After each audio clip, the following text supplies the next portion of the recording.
আসসালামু আলাইকুম, welcome to Tanzina's recipe.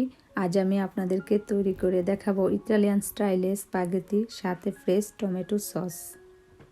চলুন তাহলে শুরু করা যাক। আমি এখানে স্পাগেটি নিয়েছি, ফ্ল্যাট পাস্তা, এটাকে ইটালিয়ান লিঙ্গুইনি বলে। আর এখানে তেল নিয়েছি হাফ কাপ, এখানে রসুন নিয়েছি কুচি করে, আর পেঁয়াজ নিয়েছি পরিমাণ মতো, টমেটো নিয়েছি আমি 3টার মতন কুচি করে, তারপরে বাজিল পাতা নিয়েছি, আর এখানে গোলমরিচের গুঁড়া, লবণ স্বাদ মতো, আর এটা নিয়েছি ইটালিয়ান টমেটো পুরে। তো এখানে আমি 1 টিস্পুন নিয়েছি, আর নিয়েছি ইটালিয়ান গ্রানা চিজ। এখন ফ্রাই প্যানে তেল দিয়ে দেব, আর একটু তেল রেখে দেব, এটা পরে দেব। আর রসুনটা এখন দিয়ে দেব। রসুনটা চিকন করে কুচি করে কেটে রেখেছি। তো রসুনটা একটু হালকা ভাজা হলে পেঁয়াজটা দিয়ে দেব। এখানে পরিমাণ মতো পেঁয়াজ নিয়েছি, পেঁয়াজটা একটু নেড়ে চেড়ে তারপর টমেটোটা দিয়ে দেব। আর এখানে 3টা টমেটো কুচি করে কেটে রেখেছি ছোট ছোট করে। এখন টমেটোটা দেওয়ার পরে চুলাটা একটু হাই হিটেই থাকবে, মিডিয়াম করার কোনো দরকার নেই। আপনারা আমাকে সাপোর্ট করতে চাইলে প্লিজ লাইক এবং আমার চ্যানেলটি সাবস্ক্রাইব করুন।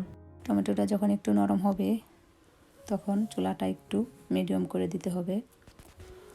এখন একটু গোলমরিচের গুঁড়া হাফ টিস্পুন আর লবণ দিয়ে নেড়ে চেড়ে চুলাটা মিডিয়াম করে রেখে দেব। এখন পাশে আরেকটি চুলার মধ্যে পানি দিয়েছি, পানিটা বলক এসেছে, আর সাথে একটু লবণ দিয়েছি। এখন স্পাগেটিগুলো ছেড়ে দিলাম। তো স্পাগেটি আমি আস্তই দিয়েছি, এগুলো ভাঙার কোনো দরকার নেই। দেখতে সুন্দর লাগে, বাচ্চারাও খুব পছন্দ করে এরকম আস্তে আস্তে স্পাগেটি থাকলে। তো স্পাগেটিটা সিদ্ধ হইতে আমার 10 মিনিট লাগবে। তো 10 মিনিট পর্যন্ত আমি অপেক্ষা করব। আর পাশের চুলায় আমি এখন কাজ করব, যে টমেটোর সসটা তৈরি করতেছি, এটার সাথে এখন পুরোটা দিয়ে দিব। পুরোটা দেওয়ার পরে একটু মিক্সড করে নেব ভালোভাবে। পুরোটা দিলে টেস্টটা আরও দ্বিগুণ হয়, খুব ভালো লাগে, কালারটাও সুন্দর হয়। আপনাদের কাছে যদি না থাকে না দিলেও অসুবিধা নেই।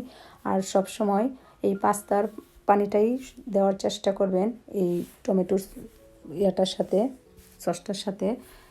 এখন বাজিল পাতাটা দিয়ে দিব। আমি সব সময় পাস্তা যখন সিদ্ধ করি তখন ওখান থেকেই আমি এখানে পানি দেই, এক্সট্রা কোনো বাইরে ঠান্ডা পানি দেই না, এই ফোটানো পানিটাই দেই, তাহলে টেস্টটা খুব অন্যরকম আসে। আর এখন পাস্তাটা পুরোপুরিভাবে হয়ে গেছে। তো আমি এখন এটা আর একটু পানি দিয়ে দিচ্ছি, একটু সুগো সুগো সসটা থাকলে খুব ভালো লাগে। তো আমি এখন এটা সেকে তারপর স্পাগেটিটা আমি এখানে দিয়ে দিলাম ঢেলে। তো এখন ভালো করে একটু নেড়ে ছেড়ে মিক্সড করে বাকি তেলটুকু দিয়ে দেব।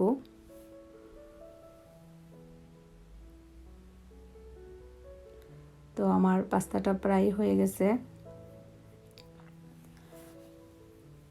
এখন আমি বাকি তেলটুকু দিয়ে তারপর আমি নামিয়ে ফেলবো একটু নেড়ে চেড়ে। এটা খুবই সহজ রান্নাটা। তারপর আমি আপনাদেরকে পরিবেশন করে দেখাচ্ছি নামিয়ে। তৈরি হয়ে গেল আমার ফ্রেশ টমেটো দিয়ে লিঙ্গুইনি। আর আমি এখন উপর একটু গ্রানা চিজ ছিটিয়ে দিচ্ছি, আর একটা বাজিলি পাতা দিয়ে সাজিয়ে নিচ্ছি। তো আমার প্রণালীটি যদি আপনাদের ভালো লাগে তাহলে আমার ভিডিওটি লাইক এবং চ্যানেলটি সাবস্ক্রাইব করে আমার সাথেই থাকুন। সবাই ভালো থাকুন, সুস্থ থাকুন। আল্লাহ হাফেজ।